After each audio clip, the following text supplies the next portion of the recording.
ఏహే double bedroom ఇండ్లు ఎన్నడు కట్టిస్తారో చెప్పురి మొదలు 10 ఏండ్లు కావచ్చే ఇంటికో కొలువు ఏమాయే దళిత బంధు అందరికెందుకో ఇయ్యరు అసలు రుణమాఫీ చేస్తారా ఎగ్గొడతారా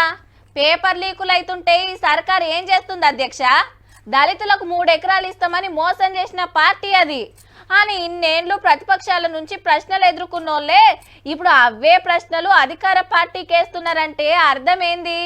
మీకు అర్థమయ్యే ఉంటది కానీ గీ వార్త అయితే చూడుర్రి నెలన్న కాలేదు పాత సర్కార్కు కొత్త సర్కార్కు టగఫర్ నడుస్తుంది ఇటు పాత మంత్రి కేటీఆర్ సారు అటు కొత్త మంత్రులు Sridhar Babu sir Seethakka KCR sir CM సీట్ల లేనందుకు పబ్లిక్ అంతా గిట్లా బాధపడుతురాట అయ్యో ఇట్లా జరుగుతుంది అనుకోలేదు మేము కేసీఆర్ గారు ముఖ్యమంత్రిగా లేరు అనే మాటని జీర్ణించుకోలేకపోతున్నారనే మాట కూడా అహంకారము అధికారము పెత్తనము ఫ్యూడల్ నాయకత్వం వాళ్ళ యొక్క టిఆర్ఎస్ పార్టీ నాయకత్వం కానీ ఓటేసింది ఒకరిని ఓడగొట్టింది ఇంకోళ్ళని గెలిపించింది ఇక పబ్లికే కదా సారు 6 గ్యారెంటీలు కడమ హామీల సంగతి కాంగ్రెస్ పార్టీ ఇచ్చింది మొన్న ఎన్నికల్లో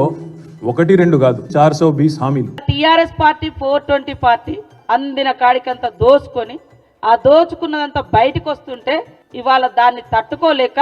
100 రోజులు అన్నారు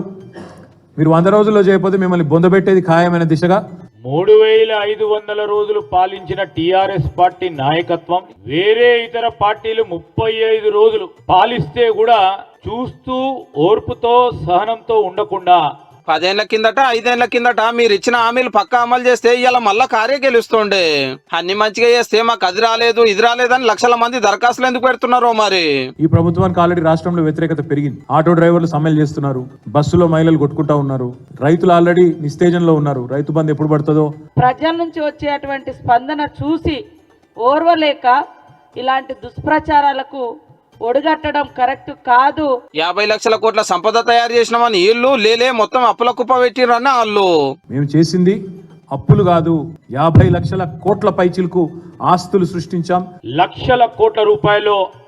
అప్పులో ముంచి ప్రభుత్వాన్ని దివాలా తీసేలా 2 పార్టీలు కూడా పార్లమెంట్ ఎలక్షన్ల మీద నజర్ వేసినాయి కదా దాని మీద కూడా లడాయి సురువైంది అప్పుడే ఏమిట్లకేం లేదు అప్పుడే ఐసిక్ తైశాన పట్టిరే తెలంగాణ గలం తెలంగాణ దళం తెలంగాణ బలం బీఆర్ఎస్ కేసీఆర్ అందుకే ఆ కేసీఆర్ దండు రేపు ఢిల్లీలో ఉంటేనే పార్లమెంట్లో ఉంటేనే తెలంగాణ రాష్ట్ర ప్రయోజనాలు పరిరక్షించబడతాయి రేపు పార్లమెంట్ లో ఒక్క సీటు కూడా రాకుండా నామ రూపాలు లేకుండా పోతుందని ఇక ఇవాళ కారోలు కరీంనగర్ పార్లమెంట్ సీట్ మీద మీటింగ్ పెట్టుకున్నాక local MLA Gangula Kamalakar sir గిట్లా అన్నాడు మా అధినేత కేసీఆర్ గారు ఈజ్ నాట్ ఏ లీడర్